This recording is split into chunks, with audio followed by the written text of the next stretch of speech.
récemment, je regardais un article là, que j'ai vu sur Internet. Et cet article parlait des films qui ont battu tous les records au box-office, d'accord, qui ont fait des super entrées au cinéma. Et en fait, il faisait un classement des 20 films qui ont tout explosé au cinéma, avec les meilleures entrées. Et en fait, moi, je pensais à un truc, j'ai envie de dire bêtement, d'accord. Je pensais qu'en fait, ça allait être les films d'amour, ok. Parce que, en fait, dans les chansons, il y a souvent plein de chansons d'amour, etc. Et je pensais qu'en fait, les films qui ont battu tous les records, ça allait être des films d'amour. Il y en a juste un seul là-dedans. Bien joué. Okay. Il n'y a que Titanic. Et après, tout le reste, ce n'est pas des films d'amour. Les gros films à succès, c'est quoi? C'est des films de super-héros, d'aventures extraordinaires. Et parmi les 4 premiers, il y a Avengers et Avatar.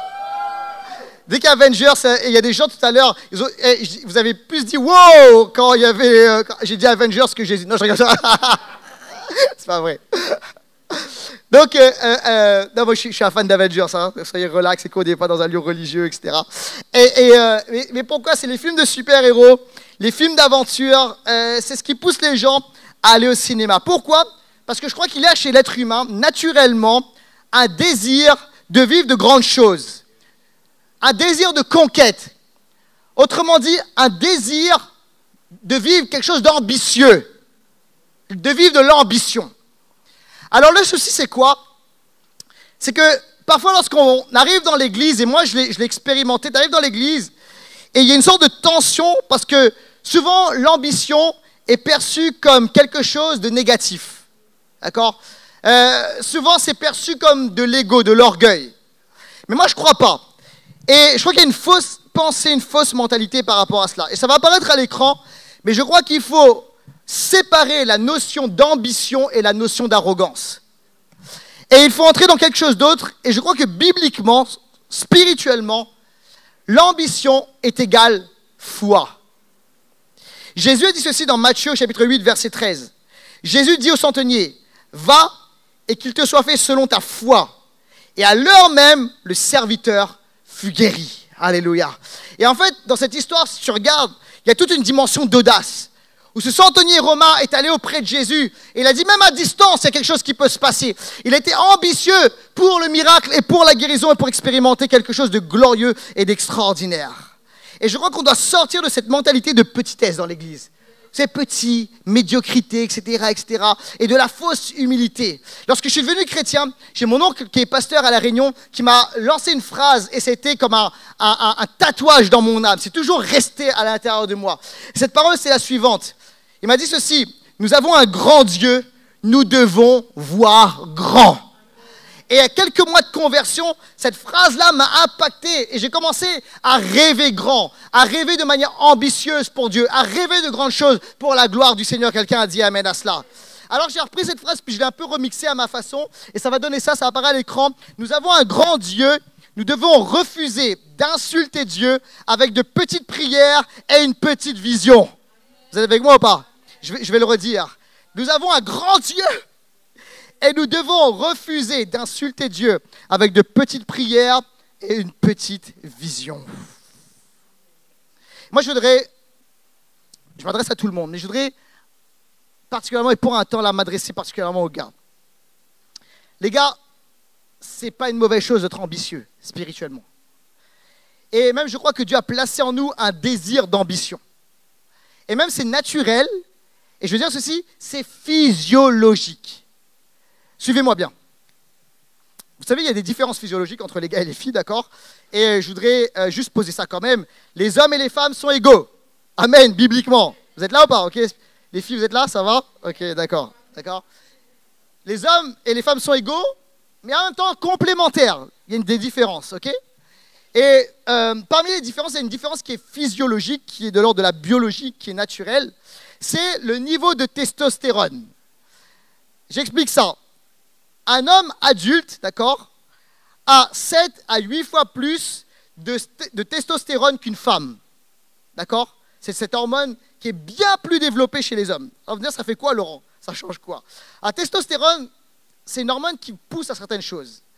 Alors, si tu as un gars qui est mal dans sa peau, qui est dans un environnement toxique, qui n'est pas bien structuré intérieurement, ce niveau de testostérone, ça va créer quoi? Ça va créer des choses négatives, toxiques, comme la domination, l'agressivité, la violence, l'abus, etc. D'accord? En fait, c'est toute une force là, physiologique et naturelle, mais c'est orienté vers le mal. Par contre, si cet homme-là est bien structuré, a grandi dans un environnement sain, a Jésus dans sa vie, etc., vous savez ce que ça apporte? Ça apporte l'action, la détermination, le courage, la conquête et l'ambition bien placée. Quelqu'un dit amen à cela. Alors, en tant que gars, écoutez bien, et parfois dans l'église, on dit « Ah, tu es petit, etc. » Puis parfois même les gars, là, on a eu du mal à trouver notre place dans l'église parce que tu n'as pas le droit de rêver grand. Et j'aimerais qu'on change de mentalité. Et je voudrais dire ceci, n'aie pas peur d'être ambitieux. N'aie pas peur de viser grand. N'aie pas peur de prier de grandes choses. N'aie pas peur de mettre ta foi dans un grand Dieu et d'espérer de grandes choses. Quelqu'un a dit amen à cela. Et n'aie pas peur de dire, hey, je vais lancer ma société et je vais faire de grandes choses pour la gloire de Dieu. Et n'hésite pas à dire, je vais rentrer dans ce projet et je sais que Dieu est avec moi et je vais y aller, il y a du travail, mais je sais que c'est possible par la grâce de Dieu. Quelqu'un a dit amen à cela. Et n'aie pas peur de dire, je vais fonder une famille, j'ai d'une famille difficile, toute pétée, etc. Mais moi, je vais bien faire les choses et je veux monter une belle famille, je veux vivre dans une belle famille structurée, être un bon père, être un bon mari. Quelqu'un a dit amen à cela. N'aie pas peur de rêver grand. Peut-être que toutes ces choses-là, c'est juste pas possible parce que tu as vécu avec une mentalité là, toxique, mais avec la grâce de Dieu, c'est possible. Alléluia. Et viens activer la force et l'ambition que Dieu a mis dans ta vie, dans ton cœur. Est-ce que vous êtes avec moi ou pas? Les personnes ici même, vous avez vécu, j'ose le dire, dans une mentalité, parfois même, où, ok, il y a un plafond de verre là, économique qu'on ne dépasse pas dans la famille, d'accord? C'est la mentalité de la pauvreté et tout. Mais j'aimerais te dire ceci, c'est que par la grâce de Dieu, commence à rêver autre chose. Et Dieu peut t'inspirer, te parler, te guider. Et il le fait. Il faut shifter, changer de pensée et commencer à entrer dans le plan de Dieu. Quelqu'un dit amen à cela. Alors, ça, c'est important. Mais l'ambition doit être spirituelle. Et c'est important de comprendre cela. Des fois, on a dit, c'est pas bien de se glorifier. Oui et non. En fait, c'est pas toujours pas bien de se glorifier. En fait, il y a une bonne façon de se glorifier. Vous savez, c'est quoi? C'est l'apôtre Paul qui le dit. Il le dit que celui qui se glorifie dans le Seigneur. Et en fait, oui, il y a la gloire, ego, etc. Mais cette dimension où tu dis, je me glorifie dans le Seigneur, je sais à qui j'appartiens, je suis en Christ, je connais mon identité en Christ, Satan ne viendra pas me bousculer, m'amener à droite, à gauche, etc. Je sais que je suis enraciné et je sais ce que j'ai reçu. Ça dépend de Dieu, je suis accroché à Dieu, je suis en Christ, ça ne dépend pas de moi, ça dépend de la grâce de Dieu, mais je sais qui je suis. Et cette dimension, c'est se glorifier, mais en Christ. C'est, ok, je sais qui je suis, mais c'est grâce à Jésus, c'est par sa main, c'est par son pouvoir et c'est par sa puissance. Alléluia. Et je voudrais qu'on puisse voir ensemble cette dimension de l'ambition, mais l'ambition spirituelle. Et je voudrais qu'on puisse ensemble réveiller l'ambition spirituelle. Est-ce que vous êtes avec moi? Je voudrais voir comment activer, comment réveiller l'ambition spirituelle. Et mon premier point est le suivant, et je ne vais pas être très long cet après-midi. Premièrement, la comparaison n'est pas forcément une mauvaise chose. Des fois, on a beaucoup entendu ça. Il ne faut pas se comparer, etc. Bibliquement, il ne faut pas se comparer. Est-ce que c'est vrai ou c'est pas vrai? Ça dépend. En fait, on doit sortir de cette idée reçue que la comparaison, c'est toujours mal. Ça dépend. Et même dans la Bible, il y a des comparaisons, et Jésus a fait des comparaisons par moment. D'accord? Je donne quelques exemples. La parabole des talents. Jésus compare 3 gars. Ok? Et il dit, il y en a un qui a mal fait. Il compare les actions de 3 gars. Autre passage, par exemple, la générosité de la pauvre veuve qui a dit, qui a donné de son nécessaire, etc., ce qui était important pour elle, il a comparé à, je dirais, le m'as-tu vu du religieux. Et Jésus a comparé les deux comportements et les cœurs. Ok? Autre comparaison, la foi du centenier romain et la foi des autres personnes en Israël. Autre comparaison, Lazare et l'homme riche, l'attitude et le cœur. Donc dans la Bible, il y a des comparaisons. Et alors quand on dit il ne faut pas se comparer, ben, ça dépend. Parce que Jésus a fait des comparaisons. Mais la question c'est quel type de comparaison? Alors, il y a deux types de comparaison. Il y a la comparaison pour la compétition. Et en fait, c'est ça le problème. Ce n'est pas toutes les comparaisons, c'est la comparaison pour la compétition.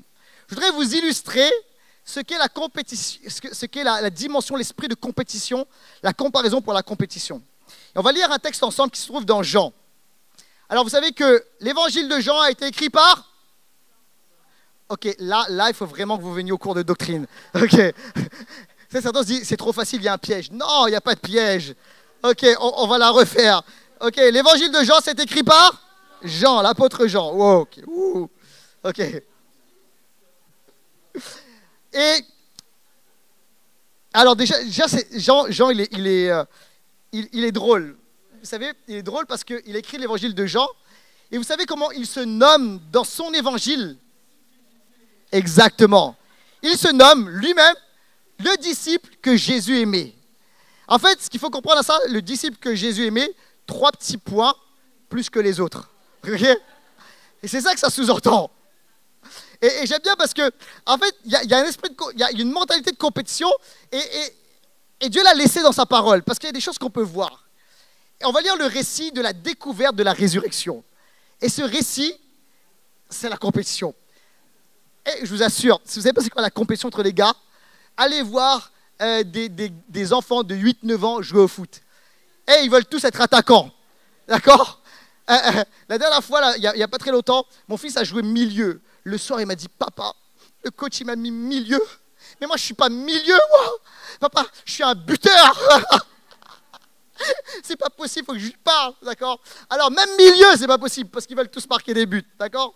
Alors, il y a cette réalité-là chez les gars. Et là, ça apparaît tellement. On lit le texte ensemble. Jean, chapitre 20, versets 1 à 4. Le dimanche, Marie de Magdala se rendit au tombeau de bon matin, alors qu'il faisait encore sombre. Et elle vit que la pierre avait été enlevée de l'entrée du tombeau. Elle courut trouver Simon-Pierre et l'autre disciple que Jésus aimait.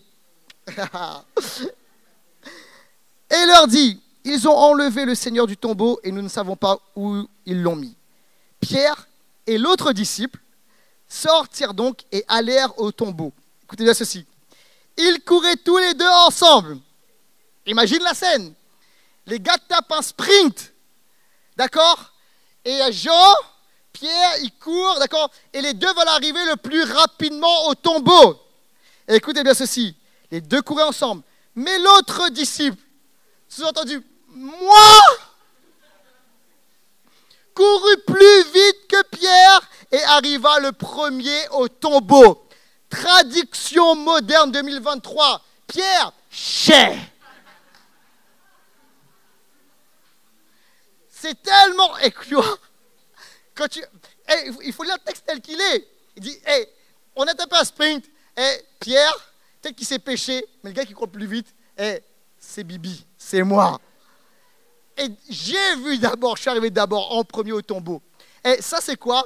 C'est la comparaison, mais en mode esprit de compétition. Vous êtes avec moi ou pas? Ok. Maintenant, ça, c'est pas la bonne version de la comparaison. Mais il y a une autre forme de comparaison qui est la comparaison pour l'inspiration.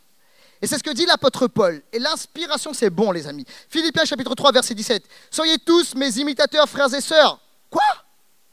Attends, pas imitateurs de Jésus?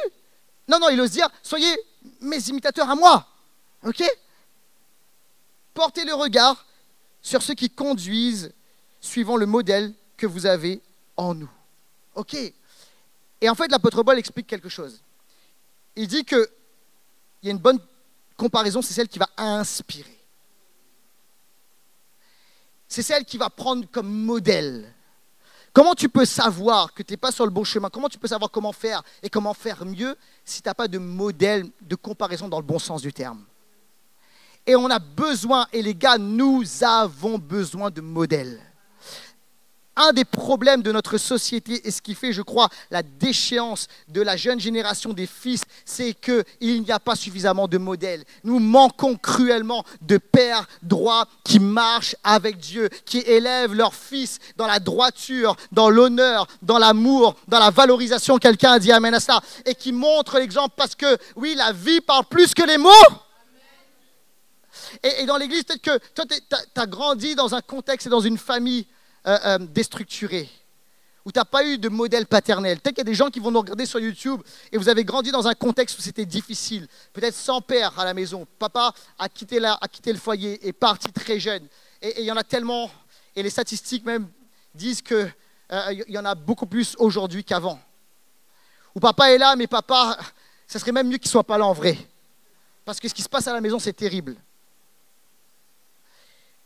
Mais je prie qu'à l'église Impulsion, nous puissions, et je parle aux plus anciens, que nous soyons des pères, des modèles dans cette église, pour ceux qui n'ont pas eu de référence, pour ceux qui n'ont pas eu de modèle, pour ceux qui n'ont pas eu d'inspiration. Et Jésus a été un modèle pour ses disciples. Il les a pris. Pourquoi est-ce qu'il a pris ces 12 gars? Il a vécu avec eux. Et les gars là, il y avait des choses à redresser. Mais Jésus les a pris. Il leur a pas juste donné un enseignement, il leur a donné un modèle, une vie à suivre. Un modèle de comparaison et tu dois changer. Et aujourd'hui, c'est la fête des pères. Je voudrais honorer mon père. Pasteur Jean, qui est là. Tu sais, il fait comme s'il n'est pas là.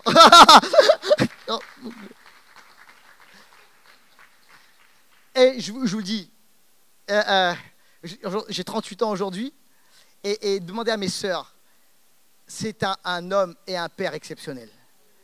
Avant même que la famille soit chrétienne, un homme marchant dans la droiture, dans l'amour, dans l'honneur, prenant soin de son épouse, prenant soin de sa famille, travailleur, etc., présent, s'impliquant dans la vie de ses enfants. Écoutez, en fait, vous savez, pour moi, en vrai, ça n'a pas été difficile parce que j'ai eu un modèle extraordinaire, j'ai eu un père extraordinaire. Et je voudrais l'honorer et je veux déclarer que cette onction de père qui est sur lui se déverse sur nous les hommes et qu'on puisse être des modèles pour les générations. Quelqu'un dit amen à cela. Et les gars, il faut qu'on s'élève nous-mêmes, qu'on prenne cette responsabilité, qu'on soit des modèles. Et quand l'apôtre Paul, qu'on dise, oui, c'est pas dans l'orgueil, mais hey, sois mon imitateur. Regarde comment je fais, marche dans mes pas, parce que je marche selon Dieu. Quelqu'un a dit amen à cela. Et on a besoin de cela, cette génération a cruellement besoin de modèles. Mais en fait, vous savez, la paternité, ce n'est pas simplement le lien de la chair ou du sang. Il y a une paternité qui peut être émotionnelle et qui peut être spirituelle, où on accompagne, où on bénit, où on couvre, où on est avec, où on encourage. Quelqu'un a dit amen à cela. Wouh! Et on a tellement besoin de cela. Alléluia. Est-ce que vous êtes avec moi ou pas? Alors, comment réveiller l'ambition spirituelle? Il nous faut des comparaisons, des modèles de comparaison, mais pour l'inspiration. Est-ce que vous êtes avec moi? Parce que ce n'est pas forcément une mauvaise chose. Deuxièmement, et je vais finir avec ça, l'ambition doit être sanctifiée. L'ambition doit être sanctifiée. Et c'est là parfois où on ne comprend pas l'ambition. Et ça va apparaître à l'écran, j'ai mis cette phrase. Notre ambition doit être convertie de l'ego vers le mode royaume de Dieu. Ok? Et en fait, qu'est-ce qu'on n'aime pas dans l'ambition? Quand on entend ambition, c'est l'ego. C'est moi, c'est attirer la gloire sur moi, la lumière sur moi, etc. Ok? Et c'est ça le problème. Et en fait, vous savez, des fois on parle de la conversion. On dit, ok, je suis converti, je suis devenu chrétien. Mais vous savez que tout ce qu'on est, nos pensées, etc., doivent être convertis. C'est le changement de mentalité, c'est métanoïa, d'accord? Et en fait, notre pensée, notre façon de vivre et de voir l'ambition doit vivre une conversion littéralement. Et on doit passer de l'ego, d'accord, de cette ambition du moi, ok, vers cette conversion, vers cette dimension royaume de Dieu. Et c'est ça que l'apôtre Paul appelle se glorifier, mais glorifier en Dieu. Ok? Alors, l'ambition, je vous dis, ce n'est pas une mauvaise chose. À un moment, les disciples, là, ils ont une discussion. Et Jésus va les reprendre. Mais il va les reprendre d'une bonne façon. Matthieu chapitre 20, verset 26. Mais si quelqu'un veut être grand parmi vous, il sera votre serviteur. Et là, il reprend les disciples. Il leur dit pas, oh, vous voulez être grand, c'est pas bien. Arrêtez avec vos rêves de grandeur, petits, médiocres, vous voulez faire de grandes choses, mais arrêtez avec ça. Jésus ne leur dit pas ça. Il dit pas ça. Il dit, vous voulez être grand? Pas de problème. Mais maintenant, on va passer la conversion à la machine à laver. On va convertir votre désir de grandeur et on va amener ça dans la mentalité du royaume. Et en fait, le royaume, c'est un royaume qui est inversé, une mentalité, tout est inversé. Il dit, pas de problème, vous voulez vivre de grandes choses. Mais comprenez bien, dans le royaume, si vous voulez vivre la grandeur, soyez serviteurs. Alors, ça c'est une révolution les amis. Et en fait, ça vient tout briser, shifter. Ça vient briser, vous savez, le côté, l'esprit de religiosité. Tu sais, tu rêves petit, etc. Non, on n'ose pas vivre de grandes choses, on n'ose pas ceci, non, écoute-moi. Et ça vient briser cela. Et en même temps, ça vient briser aussi toute la pensée du monde, de l'ego, de la lumière, etc. De moi, je. Et Jésus dit, si, la grandeur, c'est quelque chose que j'ai placé en vous. C'est l'image de Dieu que j'ai placée en vous parce que Dieu est grand. Et dans le ciel, c'est glorieux, les amis. OK? Mais maintenant, il faut le vivre façon royaume. Serviteur. Tu veux vivre de grandes choses? C'est simple. Trouve quelqu'un à servir. Trouve quelqu'un à servir. Ok, on va aller plus loin par rapport à ça. Et je voudrais qu'on regarde un personnage de la Bible qui a vraiment vécu ça, qui a vécu ce changement d'ambition sanctifiée. Ok? C'est Jacob. D'accord? Il a vécu ça. On va regarder un peu son histoire. Alors, Jacob, c'est celui qui veut vraiment... Il a la bénédiction. Il a raison. Il est ambitieux et il sait que l'ambition passe par la bénédiction. Alors, il a tout fait, même ça remuait dans le ventre de maman, d'accord? Avec le jumeau, etc. Il voulait la bénédiction à tout prix. D'accord? Et à un moment, Dieu l'amène dans un temps de désert. Et il va chez un homme qui s'appelle Laban, alors que son frère Ésaü est à sa recherche. Il est wanted là, à ce moment-là, Jacob. Et il va chez Laban, qui deviendra ensuite son beau-père, et il passe dans un temps de désert. Il passe dans un temps où c'est comme si même son ambition, là, ça arrive à mourir. Je suis sûr que dans ce temps-là, alors qu'il est chez Laban, qui le traite comme un moins que rien, qui essaie de l'arnaquer sur arnaque, à tout niveau, au niveau du business, au niveau du mariage, à tout niveau. Les gars, c'est un voyou, d'accord? Mais il ne peut rien faire d'autre. Et il reste là, chez Laban. Mais dans ces temps-là, c'est un temps de désert. Tu sais, tes ambitions, tes rêves, c'est difficile. Et en fait, dans la Bible, on voit plusieurs personnages qui passent par ce temps de désert. En fait, que ce soit Moïse, il saisit le rêve de Dieu. Et le rêve de Dieu crée une ambition. Joseph, il saisit le rêve de Dieu et ça crée quelque chose en lui. Mais vous savez quoi? Il y a un passage obligatoire. Certains appellent ça l'école de Dieu.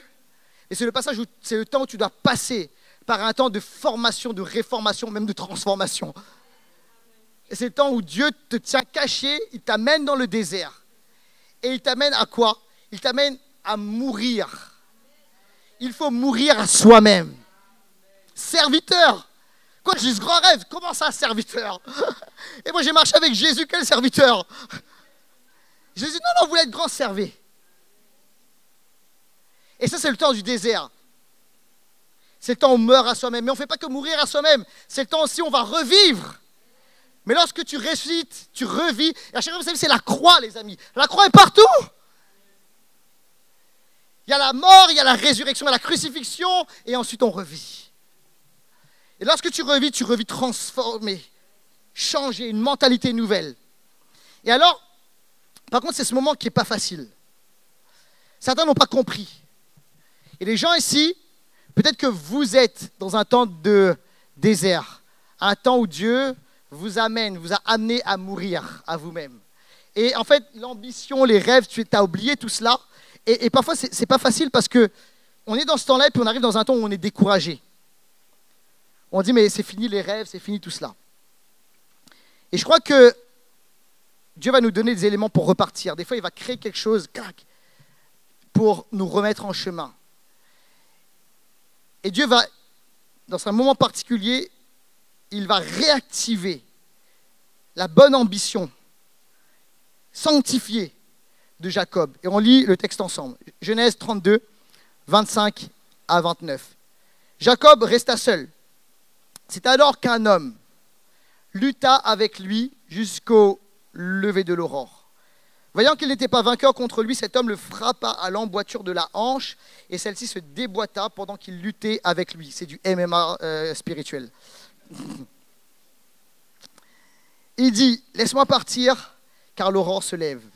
Jacob répondit, je ne te laisserai pas partir avant que tu ne m'aies béni. Et il lui demanda, quel est ton nom? Il répondit, Jacob. Il ajouta, ton nom ne sera plus Jacob, l'usurpateur, le tricheur, mais tu seras appelé Israël, car tu as lutté avec Dieu et avec des hommes et tu as été vainqueur. Et à ce moment-là, Dieu le réactive. À ces moments, il faut que tu sois réactivé. Il y a des moments, pendant un temps, tu sais, quand tu commences dans le ministère, jeune gars, tu dis, wow, ça va être, wow, tu vas voir ce qui va se passer. Ça va être la révolution extraordinaire, etc. Je peux vous le dire, moi j'avais cette pensée-là. Puis Dieu t'amène à passer dans le désert. Tu dis, comment ça se fait? Je ne comprends pas, j'avais ce rêve et tout. Puis au bout d'un moment, tu es dans le désert, je peux vous le dire. Puis tu dis, ben, j'arrête de rêver. J'arrête de rêver, j'arrête avec l'ambition, etc. J'arrête avec ça, puis on voit ce qui vient, puis on sert Dieu, puis laisse tomber, et puis humblement et tout. Et à un moment, il faut que Dieu te réactive. Et il te dit, non, non, c'était bien le rêve. Mais j'ai converti l'ambition. Mais il faut que ça reparte. Il faut réactiver les choses. Et alors Dieu va réactiver Jacob. Alors, Dieu va faire quelque chose. Il va illustrer, en fait, physiquement même ce qui s'est passé dans la vie de Jacob. Alors, il y a du MMA spirituel, il y a du combat, du grappling, puis à un moment, ils sont au sol, d'accord? Et Dieu, en fait, il se met au niveau de Jacob à ce moment-là, mais il lui déboîte la hanche. Alors, il dit, mais pourquoi la hanche? Pourquoi pas, je sais pas, une clé de bras, la jambe, etc. Pourquoi, je sais pas, étranglement, là, j'arrête, c'est fini, etc. Pour ceux qui aiment les sports de combat. Bref, pourquoi la hanche? En fait, la hanche, c'était spécial, les amis. La hanche était considérée comme la zone de la force d'un homme. D'accord? Et en fait, le mot la hanche, c'était quoi? C'est l'extérieur. Alors, ça peut être traduit par l'extérieur de la cuisse. Autrement dit, l'endroit où les hommes portaient l'épée. Où il y avait de quoi se défendre et se battre. J'ai envie de dire la virilité, la force. Ok? La hanche, c'est aussi cette réalité, c'est les reins, c'est le siège de cette partie du corps pour procréer. Et à travers cette illustration, Dieu dit ceci à Jacob, que ce sur quoi tu t'appuyais, autrement dit toi-même, ta force, tes capacités, ton épée, ta ruse, ton ambition égoïste, j'ai cassé tout ça. C'est pour ça que tu as été chez Laban. J'ai brisé tout cela. Mais Jacob, c'est quoi ton nom? Jacob, ah ouais. Tu ne seras plus Jacob. Tu ne vas plus y aller avec ta tromperie, etc. Avec ta malice. Ça va être différent maintenant. Tu vas t'appeler Israël. Et Israël, attention, hein.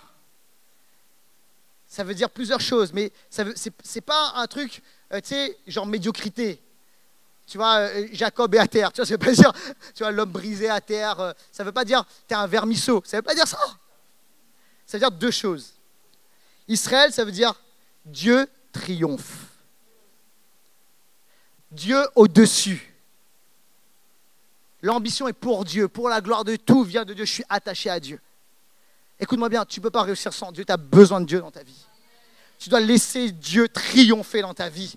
Tu dois laisser Dieu même te briser dans ta vie. Tu dois lâcher, tu sais. Des fois, on est là et puis on veut garder. On dit, hey, c'est moi, j'y arriverai. Écoute-moi, peut-être que tu as dû y aller par tes propres forces à cause de ton histoire, mais à un moment, tu dois lâcher et dire, Seigneur, je te laisse triompher de ma vie. Je te donne ma vie, j'abandonne ma vie, Seigneur. Mais vraiment, puis il y a des gens là, vous venez à l'église, mais la réalité, c'est que tu suis Dieu, mais à 50%. Dieu veut triompher sur ta vie. À 100%, il veut tout ou rien de toi. C'est Dieu qui prend toutes tes ambitions, ton rêve, dit maintenant, ça va être avec moi. à ma façon. Mais c'est aussi ça, Israël. Ça veut dire prince de Dieu. Et en fait, c'est tu te glorifieras en moi. En moi. Où il y a des grands rêves sur ta vie. Tu avais compris que tu es appelé à être un leader. Tu avais compris même avant même de sortir du sein de ta mère, du ventre de ta mère. Tu avais compris que ce n'était pas Ésaü, mais c'était toi. Qu'il y a un leadership sur ta vie. Ça, tu l'as bien compris, il n'y a pas de problème. Mais tu as cru que tu allais le faire par toi-même. Mais écoute-moi bien. Dieu dit ceci. Je valide ton rêve, prince. Mais prince de Dieu. C'est ce que j'appelle l'ambition sanctifiée, convertie. Et les amis, on a besoin de ça. C'est un passage obligatoire. Laisse Dieu travailler, laisse Dieu former, laisse Dieu forger. Accepte de passer à l'école de Dieu. Parce que la gloire de Dieu va sortir et ce sera extraordinaire. Je vais appeler l'équipe de louange à bien vouloir revenir, s'il vous plaît. Je voudrais finir avec ceci. Les personnes ici, il y a un problème de structure d'identité. Pour toi, tu dis, oh là là, ouais, ok, j'ai entendu, les gars, normalement, ils sont motivés, ambitieux, etc., etc. Mais moi, en vrai, je n'ai pas ça. Comment ça se fait? J'ai même pas de rêve, je me sens écrasé et tout. En fait, la réalité, c'est qu'on t'a écrasé. Des fois, la vie t'a écrasé. Des fois, le contexte familial dans lequel tu as vécu t'as écrasé. Des fois, tu as rencontré une personne d'autorité qui t'a écrasé et on t'a fait sentir que tu n'es rien, tu n'as pas eu de modèle et que tu n'y arriveras pas. Et en fait, c'est des mensonges de l'ennemi qui ont été libérés dans ta pensée, etc. Et ça t'a détruit et ça t'empêche de dire je vais aller de l'avant. Et il faut vivre quelque chose d'autre. Mais j'ai une bonne nouvelle, c'est que tu dois, au nom de Jésus, chasser cette puissance, cet esprit qui constamment te murmure des mensonges sur ton identité, etc. Et la bonne nouvelle, et moi, vous savez, c'est ce que je déclare chaque jour sur mes enfants et sur mes 2 enfants, et aussi particulièrement sur mon fils. Et ça, c'est un verset qu'il connaît bien. Je dis, écoute-moi bien, ce n'est pas un esprit de timidité. Ce n'est pas un esprit de timidité, un esprit de peur, un esprit sans ambition que tu as reçu. Ce n'est pas un esprit où tu te laisses abattre sur le terrain, etc. Puis je parle de foot, puis je lui dis, il a une bonne technique. La vérité, c'est qu'en foot, il a une bonne technique et tout, etc. Mais des fois, je le vois, je dis, hey, arrête d'être timide sur le terrain. Je dis, quand tu rentre comme un leader. Tu vois ce que je veux dire? Et je lui dis, écoute, ce n'est pas un esprit de timidité que tu as reçu. OK? Sois un leader, n'aie pas peur, etc. Quand tu fais tes appels, fais un appel, vraiment, tu vois. Bref, voilà. Et je lui dis, c'est pas un esprit de timidité que tu as reçu, mais c'est un esprit de force, d'amour et de sagesse. Et l'esprit de Dieu, écoute-moi, quand tu rentres sur le terrain de la vie, est-ce que vous êtes là-bas? Quand tu rentres sur le stade de la vie, que ce soit au travail, que ce soit dans tes projets, arrête, non, écoute-moi bien, c'est pas un esprit de peur, de timidité que tu as reçu, comment? C'est pas de l'orgueil, c'est de l'ambition selon Dieu, alléluia. Et se dire, Satan t'a essayé de m'écraser à travers tout ce que j'ai pu vivre avant, etc. Mais c'est pas qui je suis dans le nom de Jésus. Je suis un fils de Dieu, alléluia. Et vous savez, dans la Bible, il écrit là que Dieu a fait de nous des sacrificateurs, mais pas que. Il a fait de nous sacrificateurs, ou sacrificatrices, ça se dit pas en vrai, mais ouais. Sacrificateurs, mais il a fait aussi de nous des rois. Apocalypse dit, il a fait de nous des rois et des sacrificateurs. T'as déjà vu un roi, t'es un vrai roi qui se considère roi? T'es un roi, t'es une reine. C'est pas de l'orgueil, c'est comprendre qui tu es. Tu es de descendance royale, comment? Et alors l'Esprit de Dieu fait quelque chose.